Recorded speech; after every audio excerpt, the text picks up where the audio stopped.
So there are actually two kinds of Alzheimer's disease. There's the early onset kind, which has a very strong genetic component, but it's much rarer. It's about 5% of all Alzheimer's cases. And it tends to happen in people around the age of 40, 45. Like the ages that you and I are getting to, Jala, is around the start of where you start seeing early onset Alzheimer's. The more common kind, the one we associate with our grandmothers, for example, grandparents, I should say, that is the way more common kind, about 90 to 95% of Alzheimer's. And the genetic component for that is much smaller. And when I say much smaller, I mean there is a risk factor for a particular protein called ApoE, which we don't need to get into.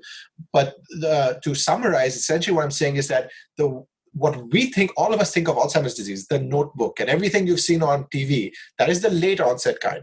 And that is a much smaller genetic component. So when, for example, my fiance's dad always talks about how he's worried he's going to get Alzheimer's because his mother had Alzheimer's. And I always tell him, look, your mother got it when she was 75, 80. So the risk factor for you, unless you have that one particular genotype, is pretty negligible. And even if you have that particular genotype, it is a risk factor. It doesn't determine you'll get it.